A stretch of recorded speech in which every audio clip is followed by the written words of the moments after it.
Alright, hi guys, my name is Brian Klashevitz. I'm trainer over at CrossFit Black Knight in Opelika, Alabama. And a couple of things I've noticed since we've gotten our rig from Get Rx'd is we've been doing some toes to bar, and there's a couple of inefficiencies that I kind of want to go over and maybe give us a couple of helpful hints to make us a little bit quicker, a little more efficient, and hopefully, in all, make everybody enjoy this exercise a little bit more. I personally love doing toes to bar. It's a lot of fun, but only when you're doing it right. So we're going to take some time today and knock this out.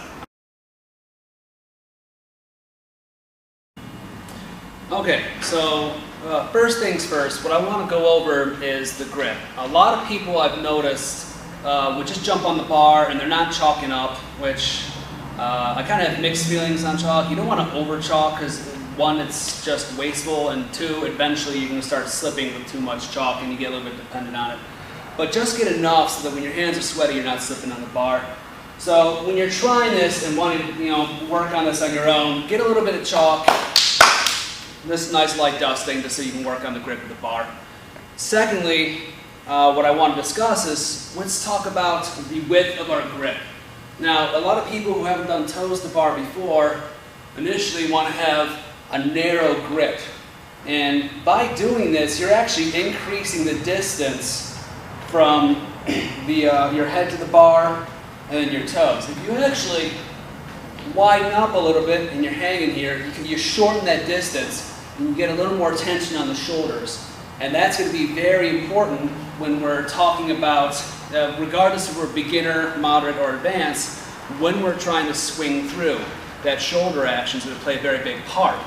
So another thing that I've been noticing is outside of the improper grip, short here, is when people, whether they're doing a moderate or a beginners, which is as high as you can, you're trying to come up, maybe here, or you're trying to get to your toes to elbows or knees to elbows, you're kind of slow swing, or toes to bar, you're coming way out and you're trying to hit like that.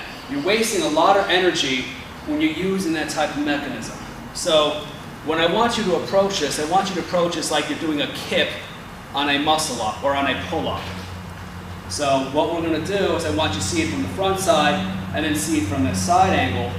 We're going to be allowing our shoulders to relax. And before we even lift up our legs for the toes to bar, I want you to work on this motion, this back and forth.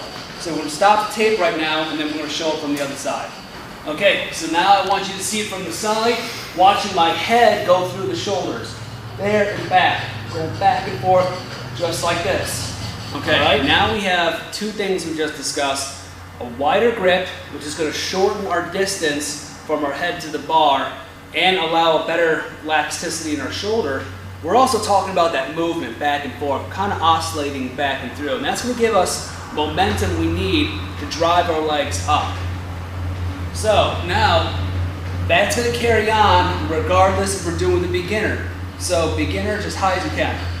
Just like this. We're coming up. Okay, now we're going to go knees to elbow. Coming up. Toes to bar. Alright, now if you guys notice something that I did with the toes to bar and with the knees to elbow is I didn't let my legs swing out in front. I brought them and I curled them up in. And what that's going to do is you're not wasting all this energy swinging your legs up. And what you're doing, you're making it tighter, you bring your core up, you're bringing it nice and tight, and then what you want to do is kick your legs up and use that momentum to hit the bar. So the rest I want you to see from the side so it makes a little more sense than up front. Okay, so now that we're at the side angle, it's going to give you a much better perspective of what we're trying to look at here and what we're accomplishing by tucking our knee up instead of swinging our leg out. So first, I'll show you what it looks like with the leg out.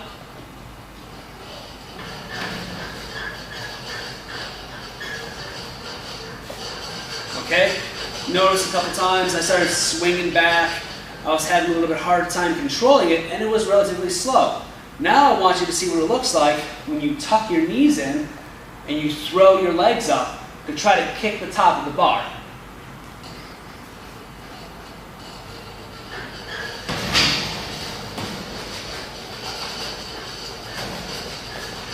Okay, it's a lot faster, there's a lot more control, and I'm not breathing as heavy afterward. It's actually a little bit easier when you get the mechanics down. Now that being said, that is a difficult motion to get right off the bat. So you need to start and do a little more progression to work with that. Okay, so one thing I also want to mention, why do we want to do that kip? Why are we doing that momentum? And again, some of the things that I was observing in class is when people start up and they're trying to get their toes to bar, or they're trying to get their knees to elbow, or even just as high as they can, I see a lot of this. Come up, and they die at the bottom. And come back up, and they die at the bottom. If you keep having to restart, you're losing time on the clock, and you're losing a whole lot of energy. So by allowing yourself to oscillate and to go back, you're transferring and you're using the energy of your body coming down, and you're swinging back up.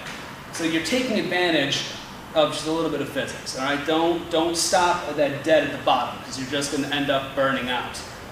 Now, to kind of add to that, to those of you who can do toes to bar, here's an issue right now I see a lot of you guys doing, and I used to do this too. Your toes to bar. Right now, what I'm doing would be incorrect. If you can see, my toes are making contact with the ground. Now, for the first round, I can come up, but see what I'm doing with my legs on the way down is I'm curling them back. Eventually, I'm going to start getting tired, and my legs are maybe scraping the ground. That's going to kill my momentum, and I'm wasting energy trying to pull myself up a little bit higher so I don't hit the ground. So, if you have a nice rig set up like we have here, we can move up over to the higher bar, and now we're not going to have to worry about our legs touching the ground. So now I'm going to start up the toes bar, no worries. All right, so again, my name is Brian Koshevitz from CrossFit Black Knight, and this was brought to you by Get Rx'd. If you guys have any more questions, shoot us a message on our website, www.crossfitblacknight.com.